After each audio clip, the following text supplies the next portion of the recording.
Ajina voice के नाजरीन अस्सलाम वालेकुम। और आज की वीडियो में हम आपको बताएंगे कि ईद के दिन 3 लोगों की कुर्बानी कबूल नहीं होती। इन 3 लोगों के अलावा अगर कोई शख्स गुनाहगार है, खताकार है या फिर सियाहकार है, उसकी कुर्बानी कबूल हो जाती है, लेकिन अल्लाह ताला इन 3 लोगों की कुर्बानी कबूल नहीं करता। ये 3 लोग कौन से हैं, आज की वीडियो में हम आपको बताएंगे। लिहाजा इन 3 लोगों के बारे में जानने के लिए इस वीडियो को आखिर तक जरूर देखिए। नाजरीन, कुर्बानी अल्लाह ताला को बहुत ज़्यादा पसंद है।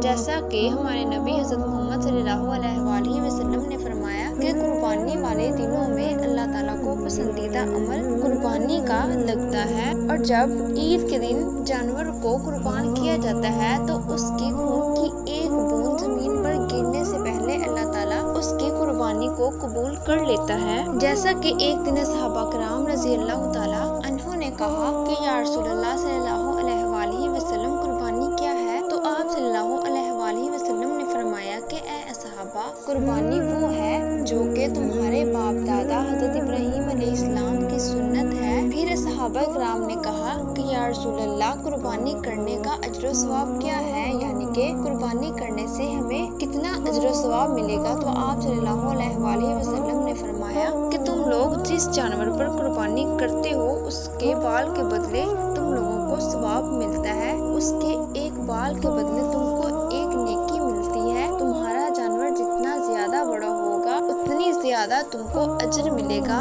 इससे तुम खुद ही हिसाब लगा लो कि एक जानवर के जिस्म पर कितने बाल होते हैं, उतनी ज्यादा ही तुमको नेकियां मिलेगी। एक दिन आप सल्लल्लाहु अलैहि वसल्लम ने ईद के दिन अपनी प्यारी बेटी हज़रत फातिमा रज़ी अल्लाह ताला अन्हा से कहा कि ए बेटी, तुम अपने कुर्बानी वाले जानवर के पास रखो। तो आपकी प्यारी बेटी हज़रत फातिमा रज़ी अल्लाह ताला अन्हा ने कहा कि अब्बा जान, इसमें क्या हिकमत छुपी है? तो आप सल्लल्लाहु अलैहि वसल्लम ने फरमाया कि जो कुर्बानी का जानवर होता है उसका खून का कतरा जमीन पर गिरने से पहले तुम्हारे तमाम गुनाह माफ कर दिए जाते हैं। तो दोस्तों, इससे पता चलता है कि कुर्बानी करने से लाखों नहीं बल्कि बहुत ज्यादा अजर सवाब मिलता है। लिहाजा हमें चाहिए कि हम लोग दिल खोल कर कुर्बानी करें। चले नाज़रीन, अब हम आपको बताते हैं कि 3 लोग ऐसे कौन से हैं जिनकी कुर्बानी कबूल नहीं होते। उन 3 लोगों का ना ही हज कबूल होता है और ना ही उनकी कुर्बानी कबूल होती है। नंबर 1, जो लोग दिखावा करते हैं, जो लोग दिखावे के लिए कुर्बानी करते हैं, उनकी कुर्बानी अल्लाह ताला कबूल नहीं करता। जो लोग दिखावे के लिए कुर्बानी करते हैं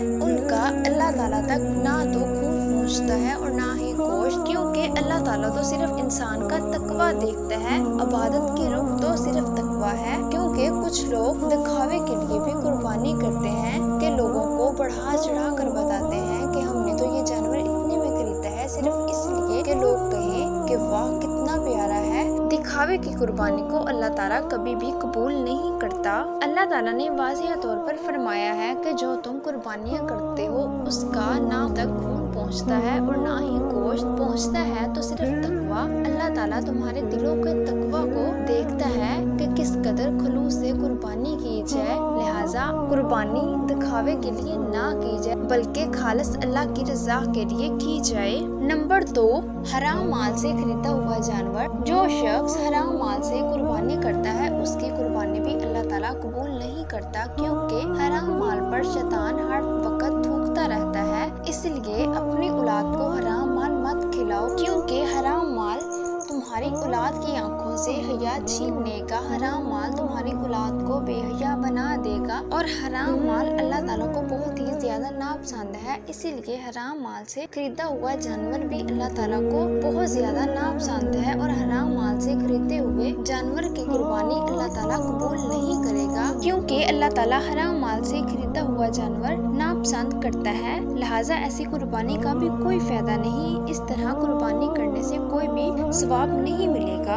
और नंबर 3, शिरक करने वाला। तीसरा शख्स है शिरक करने वाला। शिरक करने वाले की कुर्बानी भी अल्लाह ताला कबूल नहीं करेगा। और यही नहीं, شرک کرنے والے کا اللہ تعالیٰ کوئی بھی عمل قبول نہیں کرے گا، یعنی کہ نماز، روزہ، حج اور نہ ہی قربانی اللہ تعالیٰ قبول کرے گا۔ اب آپ سوچتے ہوں گے کہ شرک کیا ہے؟ تو شرک یہ ہے کہ اللہ تعالیٰ کے ساتھ کسی اور کو شریک ٹھہرانا، اس کو خدا ماننا، اپنی چھوٹی بڑی حاجت پوری نہ ہونے کی صورت میں کسی دوسرے سے لو لگانا، اپنی مسائل کا حل کسی دوسرے کو بیان کرنا اور اس سے اچھے کی توقع رکھنا، یہ شرک ہے۔ آپ صلی اللہ علیہ وآلہ وسلم نے فرمایا کہ اے اصحابہ، شرک سے بچنا، شرک کبھی بھی نہ کرنا، کیونکہ شرک کرنے والے کا اللہ تعالیٰ کوئی بھی عمل قبول نہیں کرتا، لہٰذا تم شرک سے بچنا، کیونکہ شرک کرنے والے پر اللہ تعالیٰ بہت زیادہ غضبناک ہو جاتا ہے۔ لہٰذا آپ سے درخواست ہے کہ آپ لوگ کبھی بھی شرک نہ کریں، اللہ تعالیٰ کے سامنے کسی دوسرے کو شریک نہ ٹھہرائیں۔ اور اگر آپ کو یہ ویڈیو پسند آئی ہو تو لائک، شیئر اور کمنٹس کریں اور ہمارے چینل ازینہ وائس کو سبسکرائب کریں۔